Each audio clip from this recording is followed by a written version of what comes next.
عايزين بقى طبق دقة وطبق بيض مسلوق، وناكل بقى الأحلى سميط، أحلى سميط طري. الريحة والطعم ما اقدرش اقولك عاملة ازاي، ولو جربتيها بنفس الطريقة بتاعتي هتدعيلي.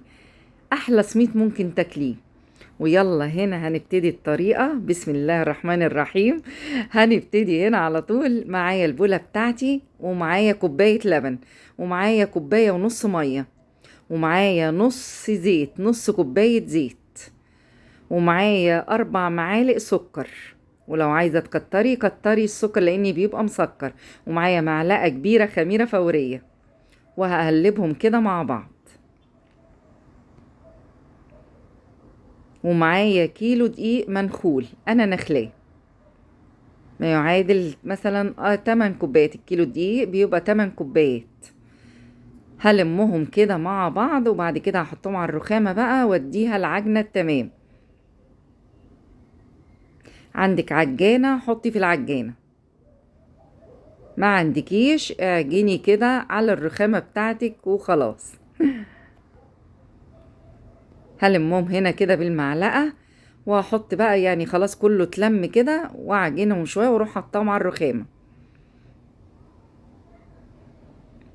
السميط جميل جدا، ده طريقة السميط الطري مش الناشف. الناشف برضو ليه طريقة تانية، او عايزة تنشفيه. هو هنا بقى نسيت الملح فحطيت ربع معلقة ملح. عادي ما فيش اي مشكلة، كلنا بننسى. حطيت الملح هنا، وهعمل لها ايديا كده بالزيت، واديها عجنة بقى بنت ناس. هفضل كده اخد ودي معاه في الكلام لغاية ما تقولي خلاص انا زهقت.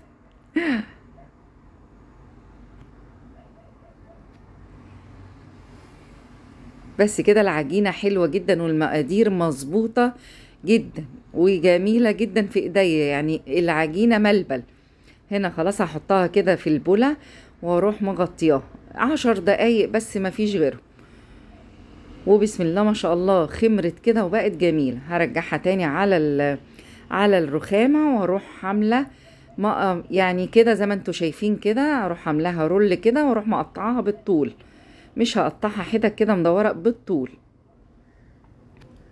بالقطاعة كده. عندك ميزان اوزني عشان كله يطلع زي بعض.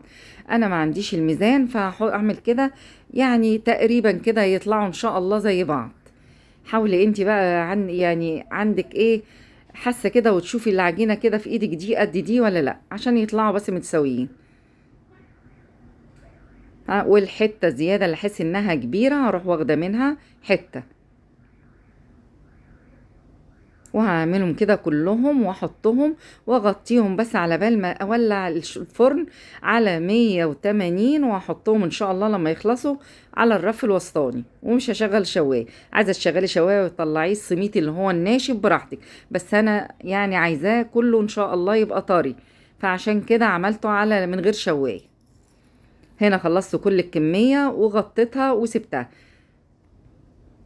هاخد بقى واحدة واحدة، وبصي زي ما انتي شايفة كده هتبقى سهلة في ايديا.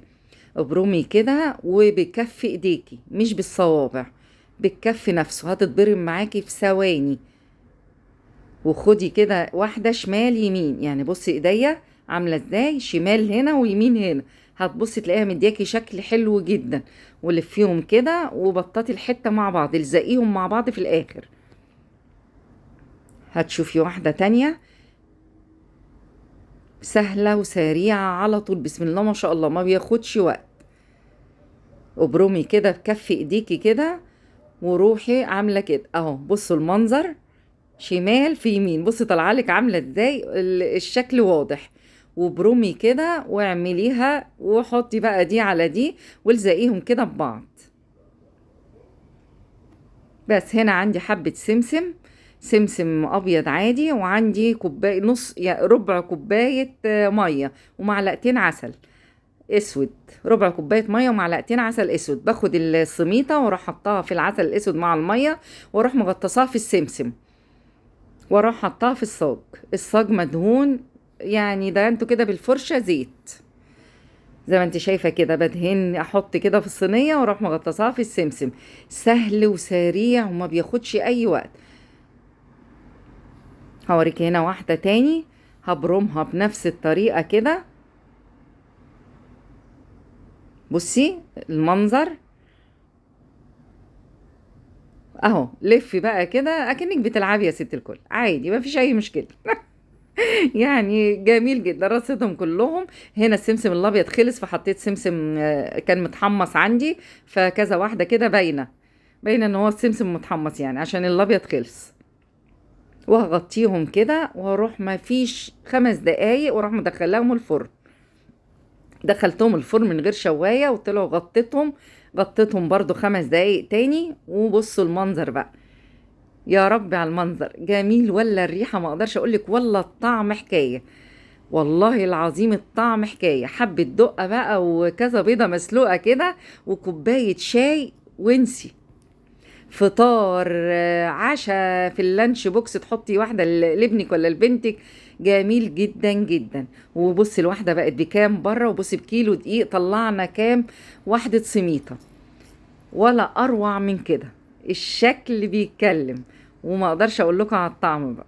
الطعم حكاية. ولو وصلت لغاية هنا ما تنسوش اللايك والشير وتفعلوا زر الجرس عشان يوصل لكم كل جديد مني. بصوا المنظر جميل. الكورنيش كله جه عندنا. ده الطري الناشف بتولع الشواية شوية وتخليه ناشف. حاجة كده جميلة جميلة ومن الآخر. بسم الله ما شاء الله. يلا ما تنسنيش بقى في اللايكات الكتير، والسلام عليكم ورحمة الله وبركاته.